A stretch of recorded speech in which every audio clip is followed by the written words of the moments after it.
Bienvenue dans quelques minutes d'encouragement. Je suis Myriam Tapso et je suis très contente que tu prennes de ton temps pour regarder cette émission aujourd'hui.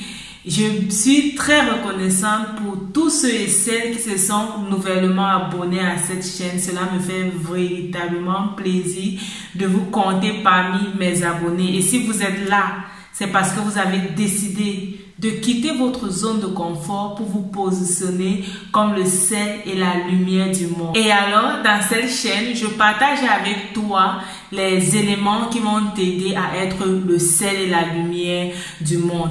Les éléments, en fait, qui vont t'aider à vivre la vie que Dieu a prévu que tu vives sur cette terre.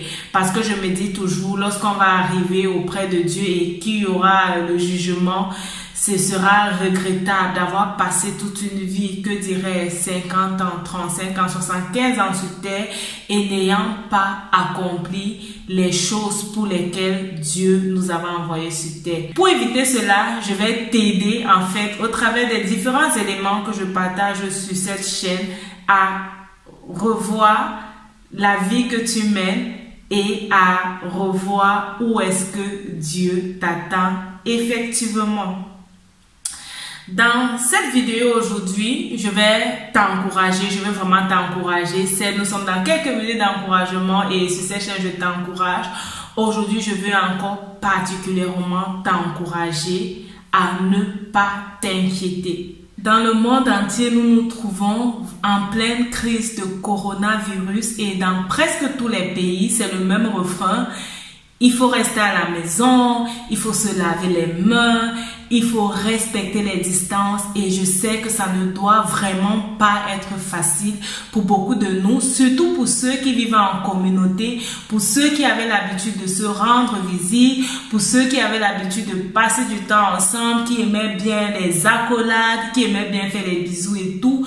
Je sais que ça ne doit vraiment pas être facile, mais il est important que nous puissions respecter ces principes, il est important que nous puissions respecter ces règles si nous voulons rester en santé aussi, si nous voulons protéger tout ce que nous aimons, nos parents, les personnes âgées, si nous voulons les protéger, je nous encourage vraiment à respecter ces prescriptions.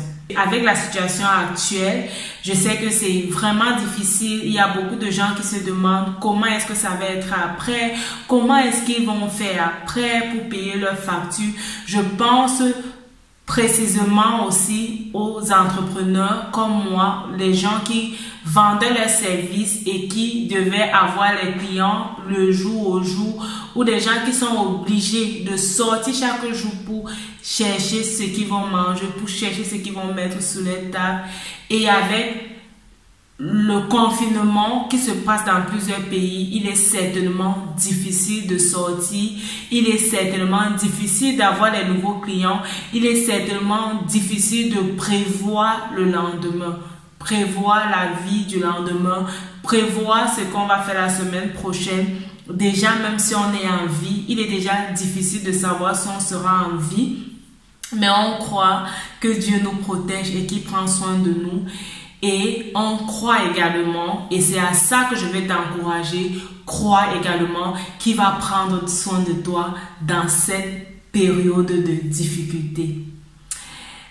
En début du mois de mars, lorsque je lisais ma Bible et j'étais dans mon temps avec Dieu, j'ai lu, je ne veux pas dire que je suis tombée, j'ai lu ces versets de Matthieu 6 où Dieu parle vraiment de ne pas s'inquiéter et ça m'a frappé particulièrement. Tu sais, pour ceux qui ont l'habitude de lire la Bible, ils savent souvent que Dieu parle au travers de la Bible. Et parfois, tu peux lire un verset et Dieu te parle encore de façon spécifique par rapport à ce verset. Et qu'est-ce que Dieu nous dit dans ces versets de Matthieu 6 que je t'encourage à lire? Ça commence à partir du verset 24. Dieu te dit de ne pas t'inquiéter, de ne pas t'inquiéter du lendemain. C'est difficile parfois lorsqu'on a eu l'habitude de planifier, de prévoir et tout. Et lorsqu'on se sent ne plus pouvoir planifier, lorsqu'on a l'impression qu'on ne peut plus gérer la situation, c'est vraiment difficile de dire de ne pas t'inquiéter.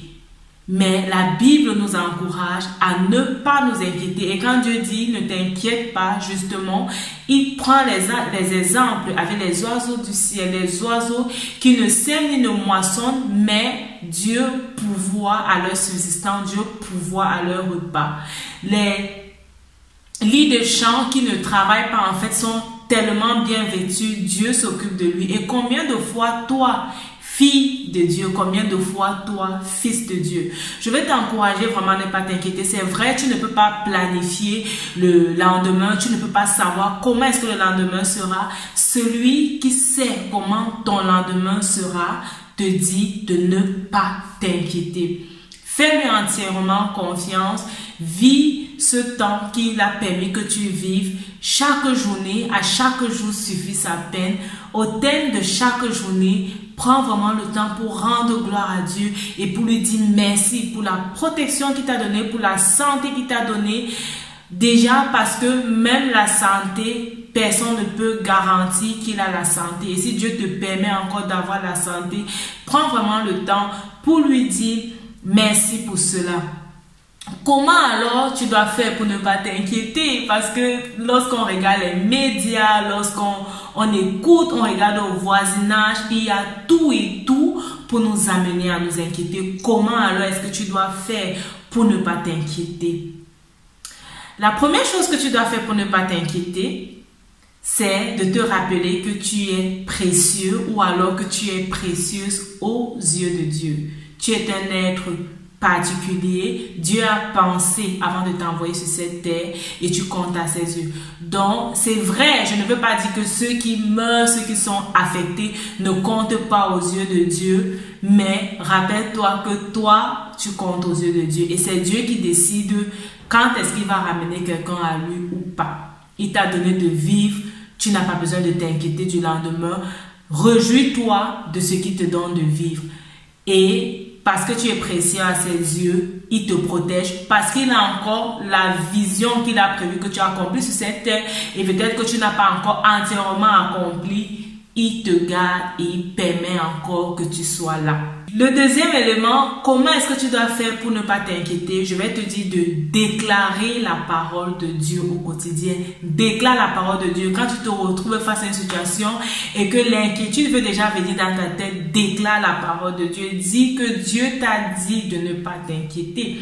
Déclare les versets comme Philippiens 4, verset 6 où Dieu dit ne vous inquiétez de rien, mais en tout chose faites connaître vos besoins à Dieu. Déclare les versets où David pouvait dire quand je traverse la vallée de l'ombre de la mort, je ne crains aucun mal, car tu es avec moi, ta houlette et ton bâton me rassurent. Déclare ce genre de verset pour en fait dire à ton âme de ne pas s'inquiéter, pour en fait dire à ton âme de continuer de compter sur Dieu et sur lui seul.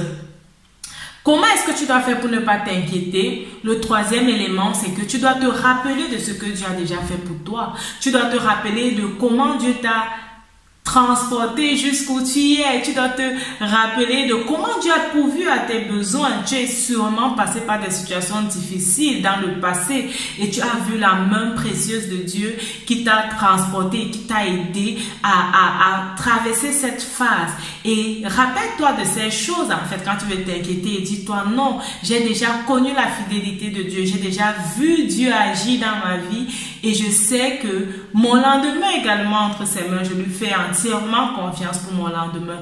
Fais confiance à Dieu, rappelle-toi de ses bienfaits, compte ses bienfaits dans ta vie, fais-lui entièrement confiance et tu vas voir, il va t'aider. Faisons vraiment l'effort de ne pas laisser les inquiétudes, en fait, nous voler la joie de vivre. Faisons l'effort de ne pas laisser les inquiétudes nous empêcher à savourer le moment présent, à savourer la vie, à savourer cette terre que nous respirons, à savourer en fait le temps de bonheur que nous pouvons passer avec notre famille, le temps de bonheur que nous pouvons prendre et apprendre à mieux se connaître. Ne laissons pas les inquiétudes nous voler cette joie. Il y aura l'après-coronavirus. Il y aura l'après-coronavirus, je le redis.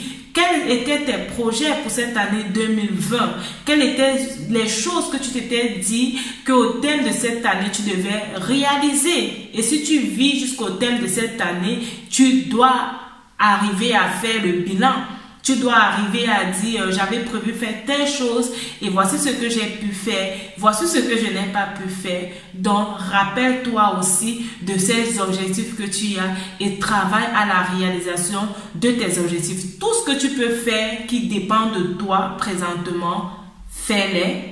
Et tout ce que tu ne peux pas faire parce que ça ne dépend pas de toi et que ça dépend entièrement de Dieu, laisse à Dieu, comme on aime bien dire chez nous, laisse à Dieu et fais confiance à Dieu. Rappelle-toi, ta vie c'est un don de Dieu et la façon dont tu la vis, c'est un don que tu fais à Dieu. Réjouis-toi de la vie que Dieu t'a donnée en ce moment et prends du temps pour lui dire merci. Prends du temps pour te rappeler des bienfaits qu'il a fait dans ta vie et prends aussi du temps pour déclarer les promesses de Dieu. Que Dieu te bénisse. Surtout, merci de t'abonner, partage la vidéo et certainement tu vas bénir quelqu'un par cette vidéo. À la prochaine, bye bye.